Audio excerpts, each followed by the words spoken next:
শোনো শোনো,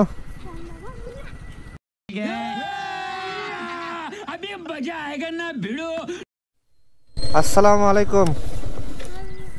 শোনো শোনো,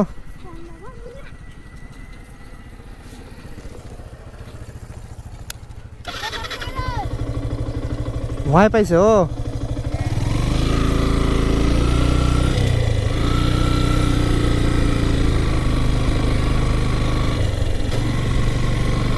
ওরা আসলে দুইজন বন্ধু গলা ধরে যাচ্ছিল, তো ওদের সাথে আমি একটু গল্প করার জন্য বাইকটা ব্রেক দিলাম। আর একজন ভয় পাইছে, আসলে ও ভয় পেয়ে দৌড় দিচ্ছে। ও মনে করছে যে কী আসলে করবো।